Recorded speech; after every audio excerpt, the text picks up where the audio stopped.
self-storage has been one of the darling asset classes the last couple of years, along with industrial and multifamily. Those have been kind of really hot.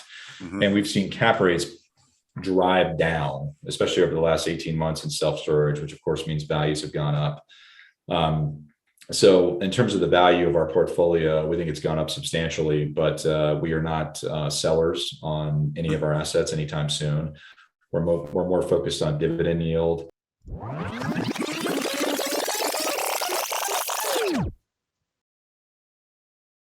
All right, everybody, welcome back to another episode of the Richard Geek.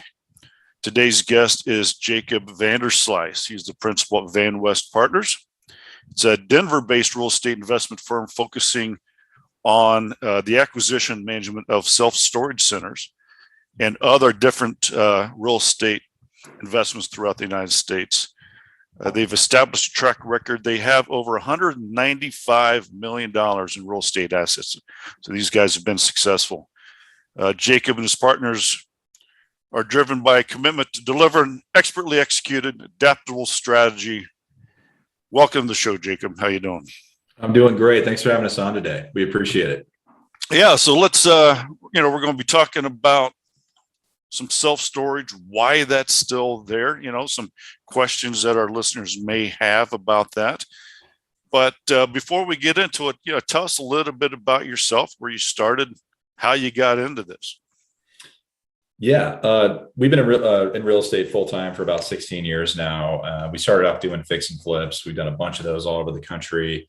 Got into commercial real estate in 13 and 14, doing adaptive reuse retail projects with multi-tenant experience-based retail users like breweries and yoga studios and restaurants. And then we got into self-storage in 2015, and we had studied the asset class for a while, and we had liked its history and that it's historically resistant to recessions and downturns. It's repeatable, predictable, scalable. So we started off with a number of ground-up development projects here in Denver, and we expanded into the Midwest in 16, specifically the Milwaukee market. We've got 6 deals out there, and then just kept buying deals in the Midwest and Southeast. And as of today, we've got over 30 self-storage facilities in 10 different states.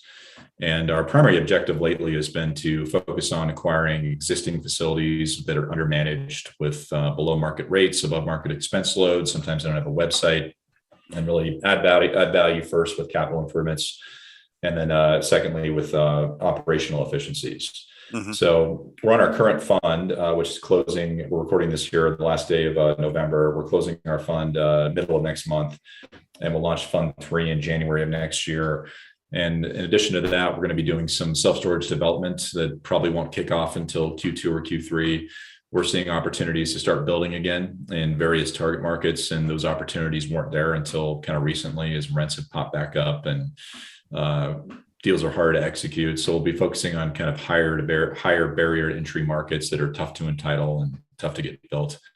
But it's been a good business for us, and self-storage has been our primary focus for over 5 years now.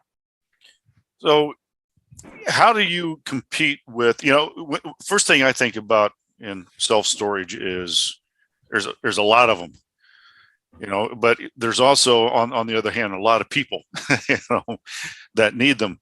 How do you do you do feasibility studies? How do you look at, just like around my house, there's seems to be a lot of self-storage.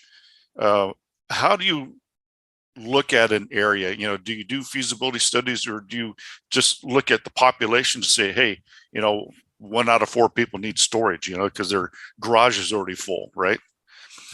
Yeah, we do all the above. And one of the risks in self-storage is supply and oversupply.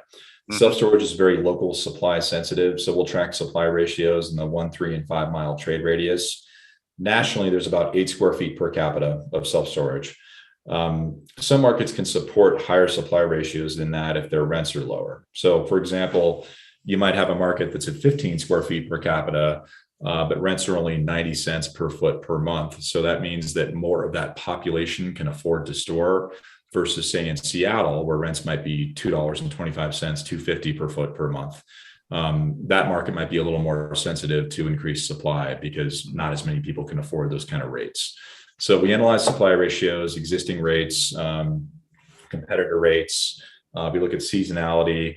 So the peaks and troughs of the storage leasing season might be very different, are very different for that matter, in say Milwaukee than they are in Pensacola, Florida. You have a much sharper seasonality curve in the Midwest when the bad weather comes than you do in the Florida Panhandle. So we'll normalize that seasonality and kind of understand what the historic revenues have been in the summer and winter. And then beyond all that, we look at just basic fundamentals. We want markets with good population growth, good area median income, and just good real estate nuts and bolts. Mm-hmm.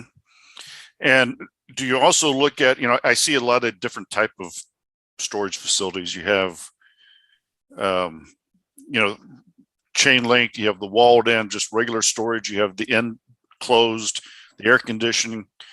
Are you seeing that one is more popular than the other in the different locations? And is the AC air conditioned units give you that much more of a bang for your buck, or is it? They do. It depends on the market, and we've got all types of deals. We have infill, multi-story, climate-controlled facilities that are elevator accessed in very dense locations, and we have more suburban, single-story, traditional drive-up facilities that are not climate-controlled. Mm-hmm. And we have mixtures too. We have some single-story drive-up facilities that have a climate-controlled component and a non-climate-controlled component. But it's all kind of market dependent, and generally speaking, owners will realize a premium on climate controlled units versus non. Yeah. Sure. But sometimes customers don't want to pay that premium because they don't care. They're just storing some old furniture or whatever, some seasonal gear, and they don't care if it's climate controlled or not. They just want the cheaper rate. Sure. Now, how do you compete with, you see some of the big names out there.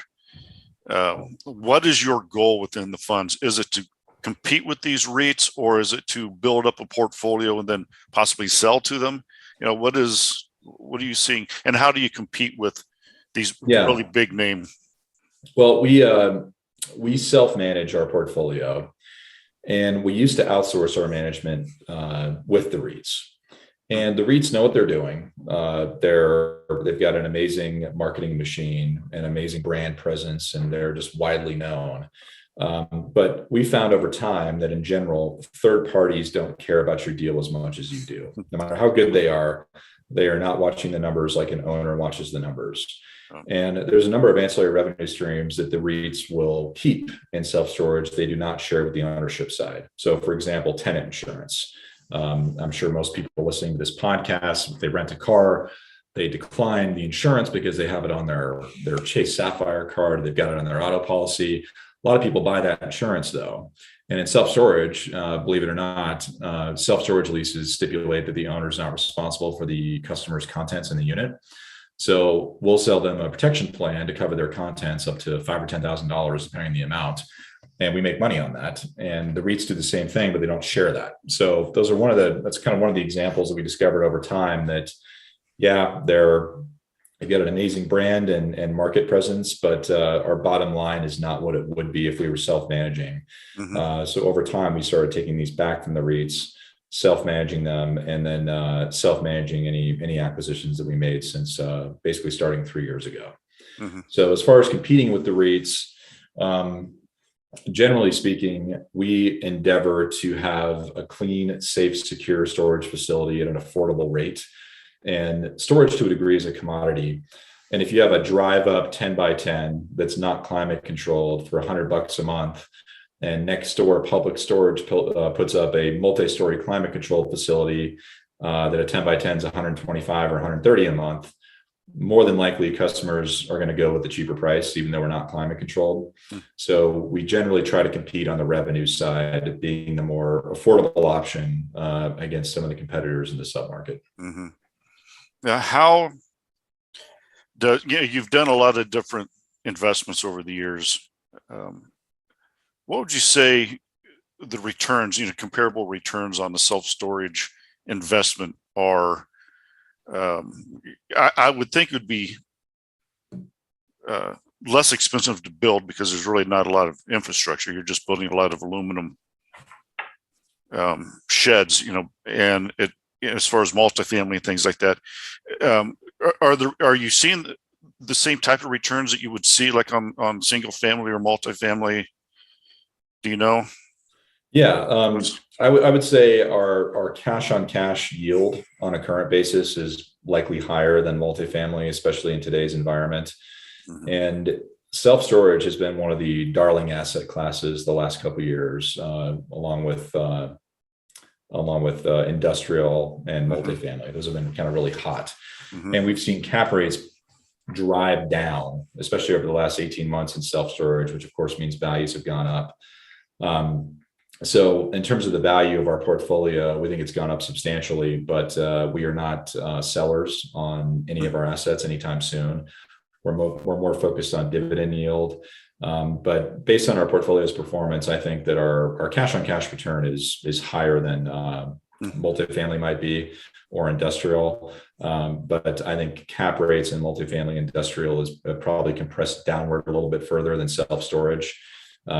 So it just kind of depends on what your business plan is. Do you want to sell anytime soon? If you're not as worried about yield and more concentrated on appreciation and short-term upside, multifamily might be a better place to be.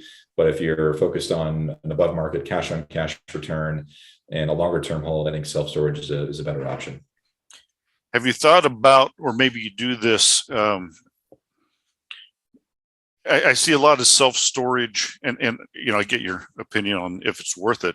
You see sometimes they're tied to a U-Haul and they do the pods or they do that type of storage, or some of them have kind of the hot thing that I'm seeing in the storage business right now is RV storage, because everyone and their brother, because of COVID, has bought an RV. Have you thought about or looked into kind of doing an RV storage with the self-storage or U-Haul with the, are you kind of multi? Yeah, we are. It's all about revenue, and a number of our facilities around the country have boat and RV storage as well as U-Haul or Penske trucks. Mm-hmm. The boat and RV storage is interesting because if you have excess land in a storage facility, you may not build storage on that anytime soon, but it's very inexpensive to repurpose that land for vehicle parking. Mm-hmm. And it's almost like free revenue. We have a deal in North Carolina. We spent, I think, $80,000 building a boat and RV parking lot on land we already owned. Mm-hmm. And our gross potential rent on that $80,000 investment is like 50. And I think our current in place revenue is about 30,000 a year. So it's a really good ROI. On the U-Haul side, U-Haul is interesting because it can definitely augment your top line revenue. Operationally, it can be challenging because you need a good customer service person there, leasing trucks, turning trucks over. But we have one deal that we're probably grossing about $40,000 a year in Ohio doing U-Haul rentals. So from a cash flow perspective, doing truck rentals makes sense. But from a value creation perspective, you may not eventually sell that deal and get credit from a cap rate basis on that income stream in the same way you would get credit for in the income stream from your self-storage and your boat and RV parking. Mm-hmm. Yeah, that makes sense. And another thing that I really like, because I'm dealing with it in the hotel space, is there's not a lot of need for employees at a self-storage. It's, for me, it's like, my God, just trying to hire and retain people for the hotels. It's killing me. But what I really like about the self-storage is there's a lot of automation. There is. So we have a blend. We have some deals that are staffed full-time with a traditional on-site manager.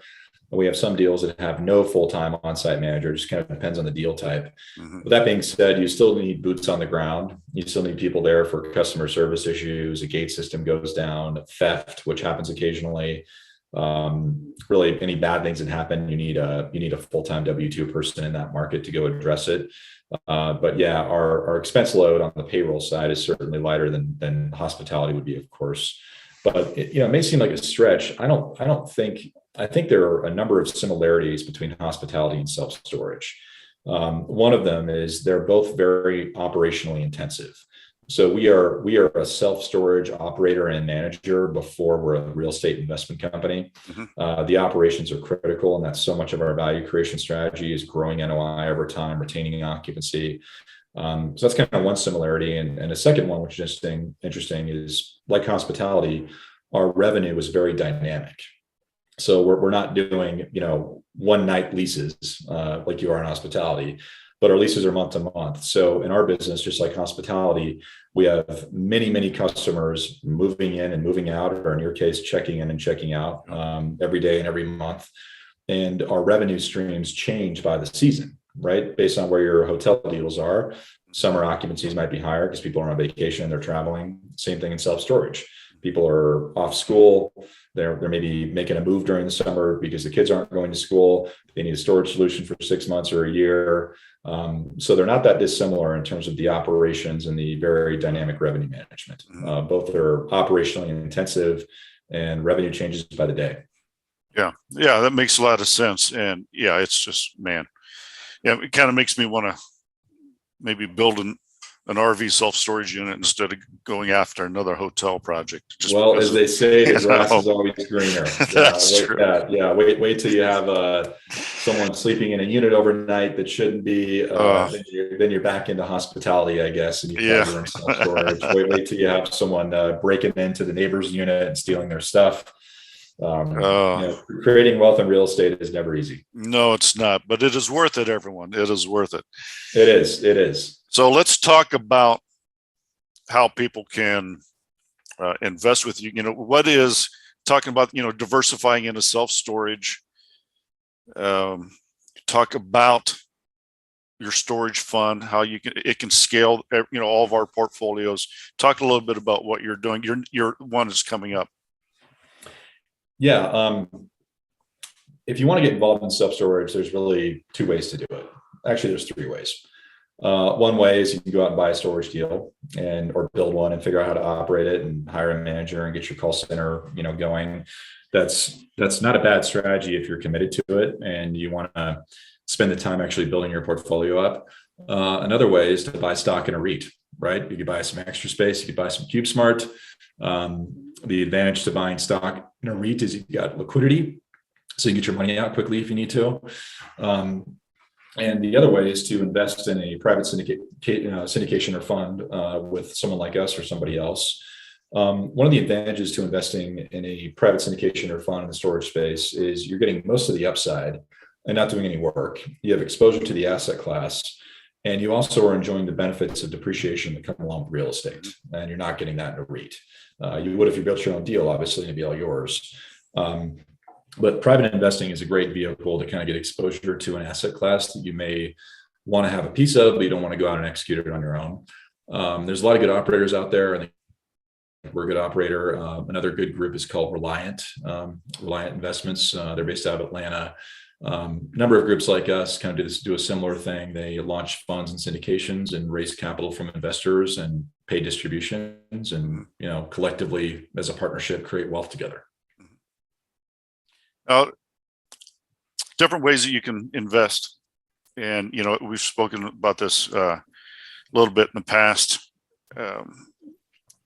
Using your self-directed IRA is something that a lot of people don't think about. They have this big IRA, it's just sitting there. It's just sitting in the market.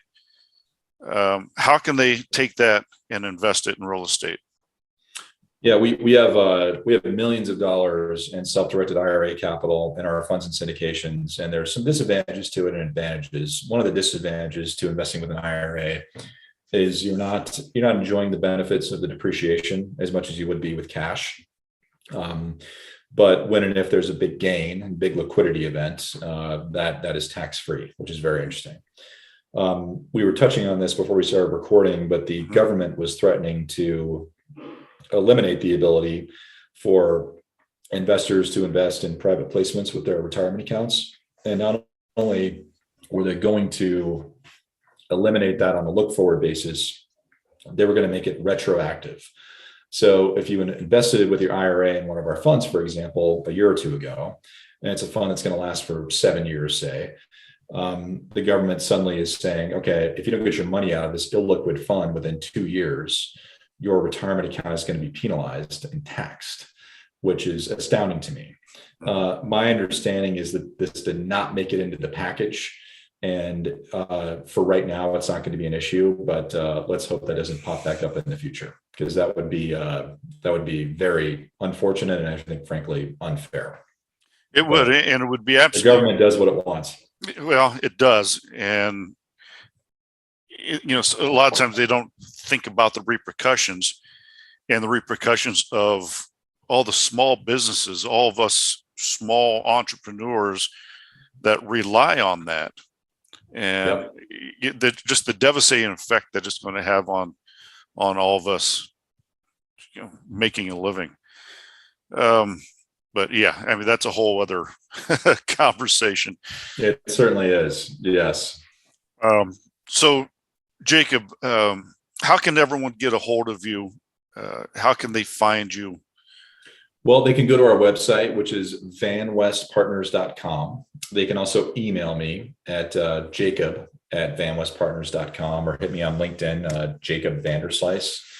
And, whether they have interest in working with us or not, we're always open to talking shop about real estate and kind of offering guidance on where to park your capital, what we see in the market, risks, downsides. Always happy to connect with folks. Wonderful. Well, thank you, Jacob. And everybody, it is Vanderslice, Vanderslice. Thank you, Jacob. I appreciate you coming on. Mike, thanks for having us on today. We appreciate it too. Take care. Take care.